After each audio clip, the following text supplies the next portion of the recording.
સુરતમાં વરસતા વરસાદમાં મોટર બંધ કરવા જતા એક શ્રમિકનું કરંટ લાગવાથી મૃત્યુ થયું છે. સુરતમાં છેલ્લા 5 દિવસથી વરસાદ વરસી રહ્યો છે, ત્યારે આજે પણ વરસાદી ઝાપટા પડી રહ્યા છે. આ દરમિયાન નવાગામથી લિંબાયતને જોડતા અંડરગ્રાઉન્ડ ટનલમાં પાણી ભરાયું છે, જેથી આ પાણીને બહાર નીકાળવા માટે મોટર મૂકવામાં આવી હતી. તે મોટર ચાલુ કર્યા બાદ બંધ કરવા જતાં શ્રમિકને કરંટ લાગતા તેનું ઘટના સ્થળે જ મોત નીપજ્યું હતું.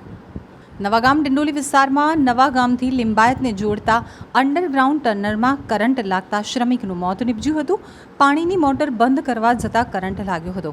કરંટ એટલો પ્રચંડ હતો કે ત્યાં જ તરફડિયા ખાઈ અને શ્રમિક જમીન ઉપર પટકાઈ ગયો હતો. વરસાદ ચાલુ હોવાથી કરંટ શ્રમિકના શરીરમાં જ રહ્યો હતો, જેથી તેનું ઘટના સ્થળે જ મોત નીપજ્યું હતું. સ્થાનિકોએ જણાવ્યું હતું કે અંડરગ્રાઉન્ડમાં એકઠા થયેલા પાણીને ગટરમાં જતું રહે તે માટેની મોટર મૂકવામાં આવી હતી. આ મોટર બંધ કરવા જતાં ઘટના સર્જાઈ હતી. લેબર સુપરવાઇઝર આખી ઘટના દબાવવાનો પ્રયત્ન કરી રહ્યો છે.